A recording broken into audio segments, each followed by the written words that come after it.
Hello വീട്ടുകാരെ, എന്നോട് വിശേഷമൊക്കെ സുഖമായിട്ടിരിക്കുന്നോ? ഞാനപ്പോൾ 2 ദിവസമായിട്ട് വചനമൊന്നും ഇട്ടില്ല. കാരണം വെച്ചാൽ ഞാൻ വളരെ ടയേർഡാണ്.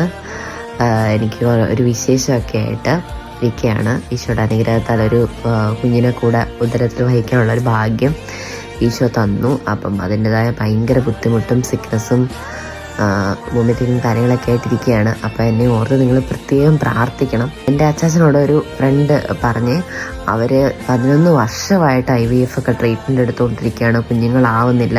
അവരടുത്ത മാസം കൂടെ ഒരു ട്രീറ്റ്മെൻറ്റിന് പോയിട്ട് പിന്നെ നിർത്തുകയാണ്. അപ്പം അങ്ങനെയുള്ളവരെ നമുക്ക് സമർപ്പിച്ച് പ്രാർത്ഥിക്കാം. ഒരു കുഞ്ഞിന് വേണ്ടി ഒത്തിരിയേറെ ആഗ്രഹിച്ച് പ്രാർത്ഥിക്കുന്നവർ. അപ്പം അതൊരു വലിയ ദൈവത്തിന് വലിയൊരു അനുഗ്രഹമാണ്, ദാനമാണ്. അപ്പോൾ ഈശ്വരവചനം നമ്മൾ സംസാരിക്കുന്നത് ജെറമിയ 39:18 എന്തെന്നാൽ ഞാൻ നിശ്ചയമായും ഉറപ്പായും ഞാൻ നിങ്ങളെ രക്ഷിക്കും, എന്തുകൊണ്ടെന്നാൽ നീ എന്നിൽ ആശ്രയിച്ചു. അപ്പം എന്തായാലും ഈശോ നമ്മളെ എന്ത് ചെയ്യും? നമ്മൾ എത്ര വലിയ കുഴിയിലായിക്കോട്ടെ, ഒന്നുമില്ലാത്ത അവസ്ഥയിലായിക്കോട്ടെ, എത്ര രക്ഷപ്പെടാൻ ആരും നമ്മളെ നോക്കിയിട്ട് പറയുകയാണ്, ഇനി അവരൊന്നും ഇനി രക്ഷപ്പെടത്തില്ല, ഇനി അവരുടെ കുടുംബമൊന്നും ഇനി ഒന്നും ആവത്തില്ല, രക്ഷപ്പെടത്തില്ല, ഇനി അവരുടെ മക്കളൊന്നും കരകയറി വരത്തില്ല എന്ന് പറയുന്നവരുടെ മുൻപിൽ ഈശോ പറയുന്നു, ഞാൻ ഉറപ്പായി നിങ്ങളെ രക്ഷിക്കും. കാരണം ഒരു റീസണുണ്ട്. നമ്മൾ എന്ത് ചെയ്യണം? ഈശോയിൽ ആശ്രയിക്കണം. ഈശോയിൽ ആശ്രയിക്കുന്ന മക്കളെ എന്ത് ചെയ്യത്തില്ല? ഈശോ ഒരു നാളും കൈവിടത്തില്ല.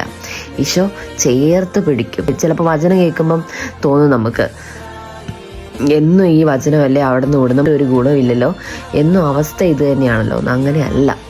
നമ്മുടെ ജീവിതത്തിൽ ഈശോ അനുഗ്രഹത്തെ, അത്ഭുതത്തെ പ്രവർത്തിക്കാൻ പോകുന്നു. ഒരു 4-5 മാസം മുൻപ് പറഞ്ഞു, ഇങ്ങനെ കുഞ്ഞുങ്ങളില്ല, സ്പെയിനിൽ വരെ പോയി അവർ ട്രീറ്റ്മെൻറ്റ് എടുത്തുകൊണ്ടിരിക്കുകയാണ്.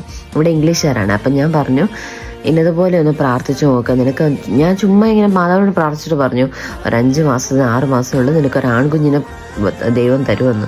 അപ്പോൾ അവർ പറഞ്ഞു അവർക്ക് വിശ്വസിക്കാൻ പോലും പറ്റുന്നില്ല. കാരണം അവർ അത്രയും ട്രീറ്റ്മെൻറ്റ് എടുത്ത് ഇത്രയും വർഷങ്ങളായിട്ട് ഫെയിൽ ആയിക്കൊണ്ടിരിക്കുന്നു. പക്ഷേ ഞാൻ ആ യൂണിറ്റിനകത്ത്, ആ വാർഡിനകത്ത് പിന്നെ ഒരു 3 മാസം കഴിഞ്ഞ ഷിഫ്റ്റിന് പോകുന്നു. അപ്പോൾ എന്നെ അവർ 3 മാസം കഴിഞ്ഞ് കണ്ടപ്പോൾ അവരെന്നോട് പറഞ്ഞു, അവരുടെ മോൾ ഇത്ര മാസം ഗർഭിണിയാണ്, ഇപ്പോൾ ഡ്യൂ ഡേറ്റ് ഒക്കെ അടുത്തുകൊണ്ടിരിക്കുകയാണെന്നൊക്കെ. അപ്പം വലിയൊരു സന്തോഷമായി എനിക്ക്. അപ്പം ഈശോ വലിയ അനുഗ്രഹങ്ങളെ ഇങ്ങനെയുള്ളവരുടെ ലൈഫിൽ പ്രവർത്തിക്കും. അപ്പം ഈശോയ്ക്ക് ടൈം കൊടുത്ത് ഈശോയിൽ ആശ്രയിക്കുമ്പോൾ ഈശോ അത്ഭുതങ്ങളെ പ്രവർത്തിക്കും. അപ്പോൾ ഈ വചനത്തിലൂടെ എല്ലാവരും ഈശോ അനുഗ്രഹിക്കട്ടെ. അപ്പോൾ കൂട്ടുകാർ ഇപ്പോൾ പോകുന്നു, പിന്നെ കാണാം. ബായ്. എനിക്ക് വേണ്ടി പ്രത്യേകം നിങ്ങൾ പ്രാർത്ഥിക്കണം കേട്ടോ.